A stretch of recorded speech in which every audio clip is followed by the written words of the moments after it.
Okay, we are live. Welcome back. This week it's just me. Tomorrow we are going to talk to Steven Cifuentes at 7 p.m. Eastern.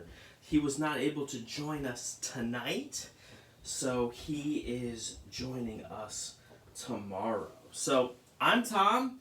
These are my Western Hingeback tortoises. Stop by, leave a comment in the chat, ask me any questions about these guys. Tonight we're going to feature them for about 15 minutes. So these are Kinixys nogueyi, the Western Hingeback. This is the Bell's Hingeback of the 1980s and 1990s. So if you remember back then, when Bell's Hingebacks were the cheap tortoise, this was before Russian tortoises really even got popular. This is that species. They come from West Africa, and unfortunately, there was a ban on their import to the U.S. in the year 2000. So none have been legally imported, no captive bred, since the year 2000. And what I want to show is just really how spectacular these tortoises can be. So I am highlighting tonight the 2.5-year-olds. So yes, this animal was hatched in spring to summer 2020. So it will turn 3 in 2023. And I mean, isn't that just an amazing creature? These guys are really gentle, not with each other, okay? That is the one caveat. These are best kept by themselves. But they make really amazing pets. Look at this one, how dark this one is. This one has the same parents. Isn't that spectacular how beautiful they become when they're 2.5? So, yeah, so Matt says nice size on it. So, you know, this is how fast I've grown them. Do they grow this fast in the wild? Probably not. Are they sexually mature? They might be. I personally think that hingebacks, even in the wild, grow really quick compared to other tortoises. So, I mean, I love them. I think they're spectacular. They make wonderful pets. They're omnivorous, so it's kind of like having an African box turtle. You can feed very similar foods, similar diets, pellets, vegetables. These guys will eat plenty of greens. And then look at this one. That's a female, an unrelated animal. So, hey, I appreciate it. These animals are so cool. I love them. And what some people say about them is that they're just a brown tortoise. But as you can see, these captive bred animals, once they get to be mature, they have some incredibly ornate patterns and marbling on their carapace. I mean, it's just really nice tortoises. So if you're joining me, welcome. We are looking at the Western Hingeback tortoises. These guys are from West Africa. It's a species I've kept since 1998. I got my first animal. Now, so as babies, these guys were hatched last summer. Okay, they're kind of drab, they're kind of brown, but they grow quickly and they will soon turn into those much bigger adults with a really beautiful coloration. So one kind of neat thing about them is that they are different when they hatch. Some, like this one, are quite dark from the beginning, and then the new growth gets even darker. And then you have ones like this guy, which are significantly lighter when they hatch, and then the dark comes in. You know, I used to think that the males were the light ones and the females would be the dark ones. That seems to be how they are in the wild, but that is not necessarily the case. As you can see, with this guy over here, this one is extremely dark. I thought for sure this would become a female when it hatched. But no, it's all boy. Look at that massive tail on that one. So, and you know, they're all different colors. I think that's pretty cool. I mean, how many other tortoise species hatch out with different colors and then have different patterns? The males tend to be lighter, the females tend to be darker. Do you know any other tortoise species that have different shell patterns and coloration between the males and the females? I think that's really neat. So Matt asks, what happened with the one with the pushed-in shell? That one totally became normal after about 3 weeks, and Dent, we called that one, and Dent is off living in a new home, so, and hopefully doing well. Yeah, I just love them. They're really active. It's super fun to feed them worms and watch them try to catch worms and night crawlers. I mean, I just absolutely love that. And so they make really good pets, you know, especially for people that maybe are new to the world of tortoises. Their diet is more varied. It's pretty simple to go to the pet store and get some worms, and the grocery store to get some greens, and give them a nice balanced diet right off the bat. So yeah, they are definitely similar to box turtles. I mean, there's no doubt they're tortoises. They're tortoises in every way. The Holmes Hingebacks are more like the box turtles. These guys have they're box turtles with a tortoise diet. And, you know, I love these guys. I love these guys. I wish more people would be working with them. And I will have some of these ones that are in front of me, the smaller ones, available quite soon. So if you are interested, feel free to reach out to me. Yeah, just a special species to me, and I really love. So I'm happy to answer any questions you might have about the Western Hingeback tortoise. They're really rare in captivity. We estimated they're probably less than 100. Not anymore. Between Jeremy Thompson and I, we've hatched quite a few. So we've probably increased the population by, 50%, I would say, in the country. And we placed some of those early ones with some trusted keepers, you know, to see how they would do. I've never hatched a tortoise, right? I didn't know how successful I would be in raising up these young animals and getting them started. But they've been really good with other keepers, and they are quirky. They're not like your average tortoise. And I think they're a little bit more active than your average tortoise, say like a Greek tortoise or a Russian tortoise.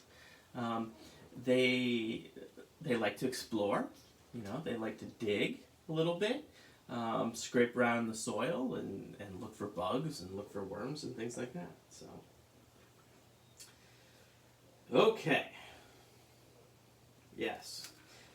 Matt says, what dry flowers and weeds do you find work best for them? Is it the same for the Homiana? So, in general, what these guys, their diet is more herbivorous than the Homiana. I mostly feed them a base diet of grains, augmented with the dry herbs. In my backyard, and I talk about this on the Let's Talk Turtles podcast. Shout out to Ryan and I's podcast. Check it out at your favorite podcatcher. But they love dandelions. They love common plantain, and they're grazers on that type of vegetation. Whereas I don't think I've never had the Homiana outside, but I don't think the Homiana would ever eat a common plantain. So I like dandelion greens. I like common plantain. I use the moringa which Will Espenshade sells. If I am going to feed them a pelleted diet, I will use hibiscus. But what I like to do is just get a bunch of stuff from Will and mix it all together. So clover, moringa, things that I can't find are the things that I add to their diet. So, thank you. Yeah, let's talk turtles is a fun new adventure that I'm helping Ryan Dumas out with, and so we're trying to do 2 episodes a month, and we've got our next interview lined up, so that'll be fun. And today the episode that we released today, we just did a nice conversation about outdoor turtle enclosures. So if you go to Facebook and look for the Let's Talk Turtles podcast group, you can find our community there. And we'd love to have more listeners, and we'd love to have your feedback on that. What would you like to hear us talk about on Let's Talk Turtles? Who would you like us to interview on Let's Talk Turtles? Let us know. Now, I don't know if anybody, you probably couldn't see it, but this bigger nogueyi in front of me just took a whack out of the other one. Well, if you're just joining us, welcome. Tonight we're taking a look at the Western Hingeback tortoises, and I took off my gloves, so let me go get a glove real quick. I'll show them again. I'll be back. I'm coming.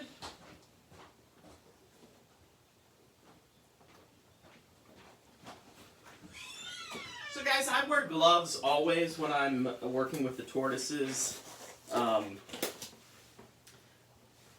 Just good practice, good hygiene. Here's one of the Westerns. Oh, yep, see that? Did you see that? Oh, that might have been off camera, but these guys, they're feisty. That one, when I picked it up, it didn't really like it. And that's okay. It probably a little... Oh, we got to rescue this guy. They are feisty. I mean, they will bite you. They'll take swipes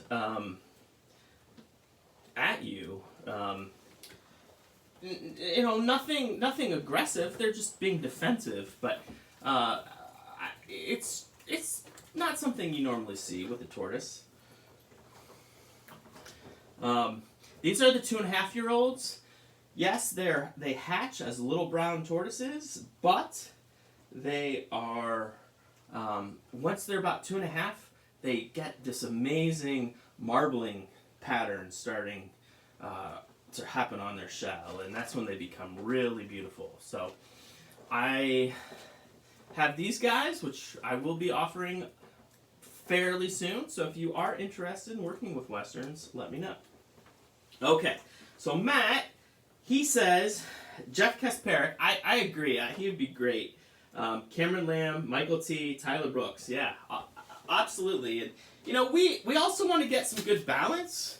The TTPG is great and a wonderful group, but we want to talk to different turtle researchers about turtles and their work with turtles.